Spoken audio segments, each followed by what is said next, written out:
Right now, booking a flight for 26 could be more complicated than you think. Forget everything you know about airport security. This year, digital permits like the UK ETA and the EU's ETIAS are set to change who gets on board. With deadlines and €7 or £16 fees no one can afford to ignore. Add in new TSA Digital IDS, Real ID enforcement in the US, face scans, and unpredictable liquids rules, and suddenly the old airport routine is gone for good. Miss one requirement, and your dream trip could end before it begins. This is your 2026 Airport Survival Guide, a look at the real changes you need to get ready for, and the hidden pitfalls every traveler needs to see coming. What's the one rule change most people will overlook? Let's start at the new digital border. Getting into the UK in 2026 starts long before you reach the airport. For most non-European travelers, the first step is an electronic travel authorization, known as the ETA.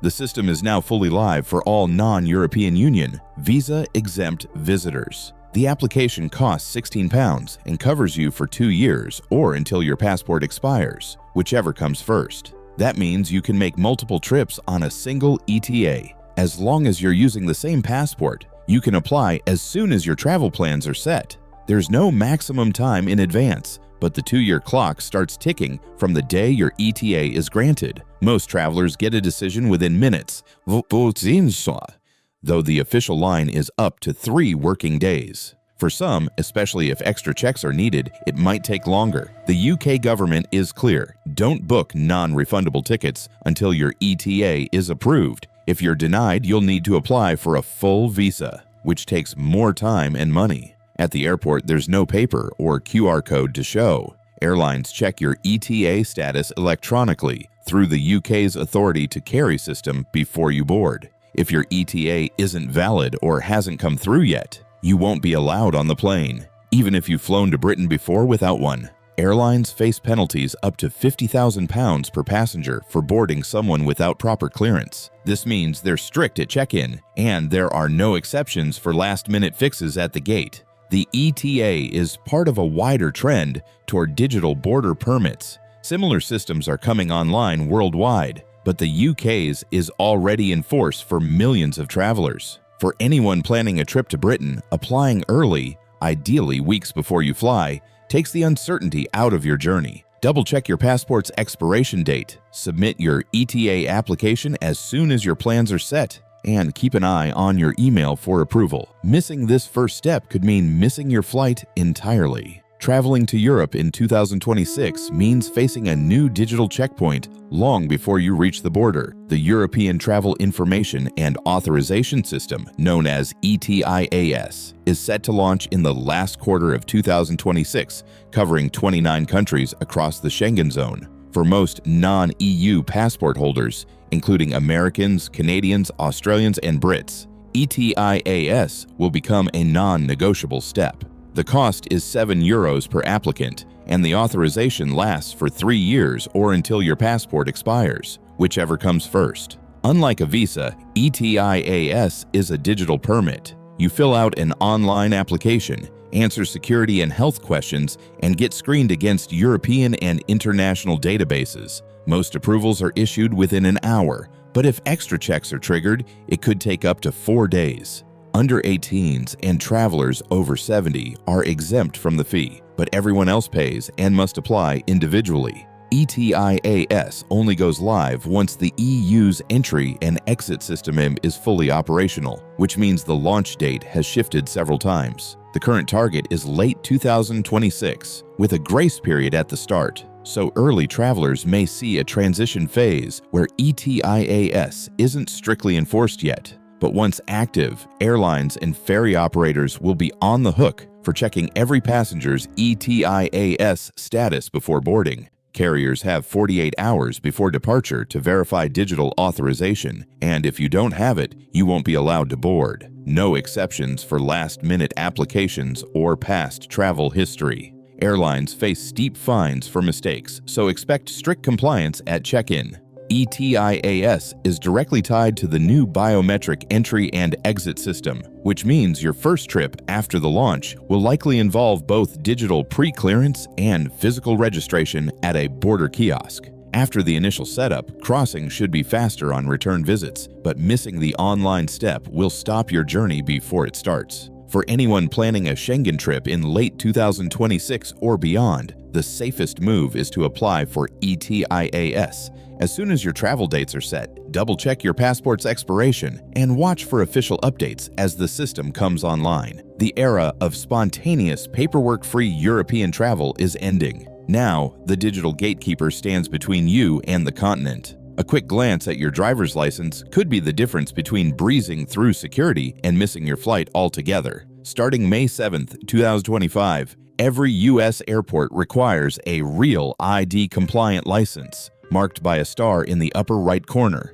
No star? That card won't get you past TSA no matter how many times it's worked before. This rule applies to all travelers aged 18 and up on domestic flights, without exceptions for frequent flyers or last-minute emergencies. The only alternatives are a valid U.S. passport, passport card, or certain federal IDs, military, permanent resident, or DHS trusted traveler cards. Temporary paper licenses, old-style cards, and most state IDs without the star don't make the cut. The Department of Homeland Security has made it clear, if you show up with a non-compliant license, you'll be turned away at the checkpoint unless you have an approved backup. That's why checking your wallet before you leave home is now as important as remembering your boarding pass. If you're not sure about your ID, look for the star or visit your state DMV's website for details. Travelers with expiring licenses or upcoming moves should plan renewals early, since DMV appointments and processing times can stretch for weeks. For anyone who's waited until the last minute, packing your passport as a backup is the safest move. The TSA accepts both physical and digital Real IDs from approved states. But if your phone dies or your state isn't on the list, only the card in your hand counts. Double-check your documents. Keep a passport handy if there's any doubt, and don't assume the old rules still apply. In 2026, it's the star, or you stay at the curb. A smartphone can now open the door at airport security, but the rules are more complicated than they look. TSA's Mobile ID program has rolled out to over 250 airports, letting travelers from 11 states, including Arizona, California, Colorado, Georgia, Maryland, and New York, use a digital driver's license stored in Apple Wallet, Google Wallet, or a state app. At the checkpoint, you unlock your phone with Face ID or a PIN, tap it on the reader, and the scanner checks your ID against your face using a CAT2 credential authentication terminal. These facial match readers are now a common sight at pre-check and standard lanes, quietly speeding up the line for those who opt in. But here's the catch. Not every state is on board, and not every checkpoint accepts mobile ID yet. If you're flying from Utah, Ohio, or Louisiana, digital ID is an option. But if your home state isn't on the list, or your airport hasn't installed the right scanners, you'll still need a physical card. Even in states with mobile ID, the TSA still recommends carrying a hard copy. A dead phone, app glitch, or system outage can leave you stranded at security. The digital ID only works for TSA checkpoints, not for boarding, buying age-restricted goods, or picking up a rental car. For most travelers, the safest move is to download the mobile ID if you qualify, but always pack your physical license or passport as backup. The future of airport identity is digital, but in 2026, a plastic card is still your best insurance against a missed flight. Arriving in Europe after October 12, 2025 means your first border crossing is no longer just a passport stamp. Instead, every non-EU traveler, whether you're American, Canadian, Australian, or from another visa-exempt country, will be asked to register your fingerprints and have your face scanned at a digital kiosk. This one-time biometric capture links you to the new entry/exit system, replacing the old ink stamp with a digital record tied to your identity. The process is straightforward but requires a few adjustments. Hats, glasses, and face coverings need to come off, and you'll be guided through placing 4 fingers on the scanner. Children under 12 are exempt from fingerprinting, but everyone else, including teenagers, will need to complete the procedure. For travelers with disabilities or those physically unable to provide fingerprints, border officers have protocols to handle exceptions. Your biometric data is stored for 3 years if you follow the rules, or 5 years if you overstay. Once you're in the system, future trips should move faster. Just a quick face scan or fingerprint match on arrival. But that first entry sets the baseline for every crossing after, so budget extra time and be ready for a more hands-on check than you might remember from previous European trips. A face can now unlock nearly every stage of the airport journey. By 2025, more than half of the world's airports are expected to use biometric systems, meaning your face, not your passport, is the ticket through check-in, bag drop, security, and even boarding. In the US, CBP's Traveler Verification Service already processes over 193 million travelers using facial comparison technology. Global entry kiosks have cut processing times by more than 90%, dropping the average to just 3.5 seconds per person.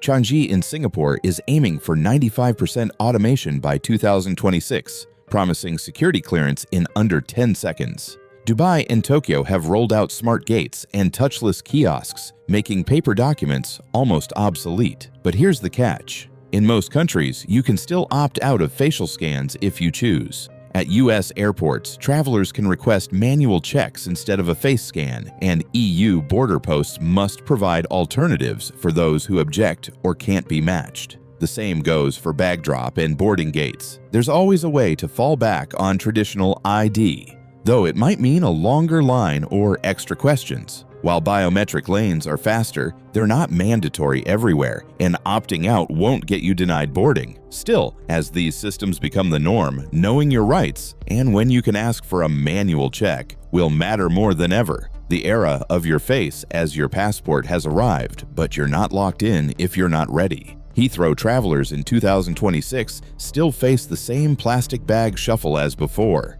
Despite a billion-pound upgrade plan, the airport missed its June 2025 deadline for installing next-generation CT scanners across all security lanes. The result? The 100 milliliter liquid rule is still firmly in place at the UK's busiest hub. Even with construction crews reinforcing floors for heavier machines and profits taking a hit, full rollout remains out of reach. Meanwhile, airports like Gatwick and Birmingham have already completed their upgrades. Passengers there can carry liquids up to 2 liters, leaving bottles and laptops packed in their bags. But not every terminal is on the same page. Manchester, for example, has scanners in most lanes, but still tells travelers to prep for the 100 milliliter rule until every checkpoint is certified. The Department for Transport hasn't set a new unified date. Each airport must get government sign-off before relaxing restrictions. That means a 2-tier system. Some airports allow big bottles, others stick to the old limits. Even after the scanner is installed, software hiccups or government reviews can bring back the 100 milliliter rule overnight. The safest move? Always check your departure airport's rules before packing. If you're flying from Heathrow, plan for the tightest restrictions. For regional airports, look up the latest policy. In 2026, the scanner in one terminal doesn't guarantee freedom from liquid limits in another. The best way to avoid a last-minute repack or losing your toiletries at security is to double-check before you zip up your bag. A canceled flight or a delay of just a few hours can turn a dream trip into a scramble for compensation. In Europe and the UK, the rules are clear. If your flight is delayed by 3 hours or more, or canceled without plenty of notice, you may be owed cash, not just a voucher. Under EU 261 and UK 261, airlines must offer compensation for delays, cancellations, or denied boarding, unless the cause is outside their control, like severe weather. The minimum threshold is 3 hours late to your final destination. For a short-haul flight, that could mean 250 euros. For longer journeys, up to 600 euros. Airlines sometimes push vouchers, but you have the right to request cash instead. In the US, compensation for delays is rare, but if you're bumped from a flight due to overbooking, federal rules guarantee a payout. The key is to act fast. Ask the airline to confirm the reason for the delay in writing. Keep receipts for meals or hotels, and don't accept the first offer without checking your rights. Save all boarding passes and get proof of your arrival time. If you're eligible, claim directly with the airline. No need for a third-party company. Knowing the rules lets you negotiate with confidence, turning a lost afternoon into a chance to recover some of your costs. A lost bag can ruin a trip before it even starts, but a few digital tools can keep you a step ahead. A Bluetooth tracker like an AirTag or Tile tucked inside your luggage can show you exactly where your bag is, whether it's still on the tarmac or already spinning on the carousel. Airlines may lose track, but your phone won't. Power banks are another travel essential, but here's the rule: lithium batteries are carry-on only. If you pack a power bank in checked luggage, security will pull your bag and you might not see it again until you file a claim. Always keep chargers, cables, and any backup batteries in your personal item for easy access. Before you close your suitcase, snap a quick photo of the contents. If your bag goes missing, that photo becomes instant evidence for insurance claims and helps airline staff identify your belongings faster. For prescription meds or medical devices, keep them in your carry-on with a copy of your prescription or doctor's note. Digital copies stored in your phone's cloud or email make replacements easier if you're ever asked for proof. Smart packing isn't just about saving space, it's about using your phone as your lifeline when things don't go as planned. A sunflower lanyard can quietly change your airport experience. Worn around the neck, it signals to staff that the wearer might need extra time, clearer instructions, or a little more patience, without saying a word. The program started at Gatwick in 2016 and now spans nearly 140 airports worldwide. Staff from check-in to security receive special training to recognize the lanyard. So if you or someone you're traveling with has a hidden disability, pick one up for free at most information desks before your flight. For families, strollers can go right up to the gate at most airports, but rules vary. Some require you to tag them at check-in, others at the gate. Always ask early to avoid a last-minute scramble. There's also a money-saving secret for shoppers. If you're flying home to a non-European Union country, keep your receipts for big purchases. VAT refunds can add up fast. Spend €50 or more at a single shop, and you might qualify for a refund of up to 20%. Look for the VAT refund desk after security, fill out the form, and show your goods and passport. The process takes a few minutes, but the savings can be real, especially on electronics, designer clothes, or gifts. Whether you're traveling with extra needs or just looking to stretch your budget, these small steps can make your airport journey a little easier and a lot more rewarding. By 2026, more than half of the world's airports will use biometric systems. Travelers to the UK and EU must secure digital permits, £16 ETA for Britain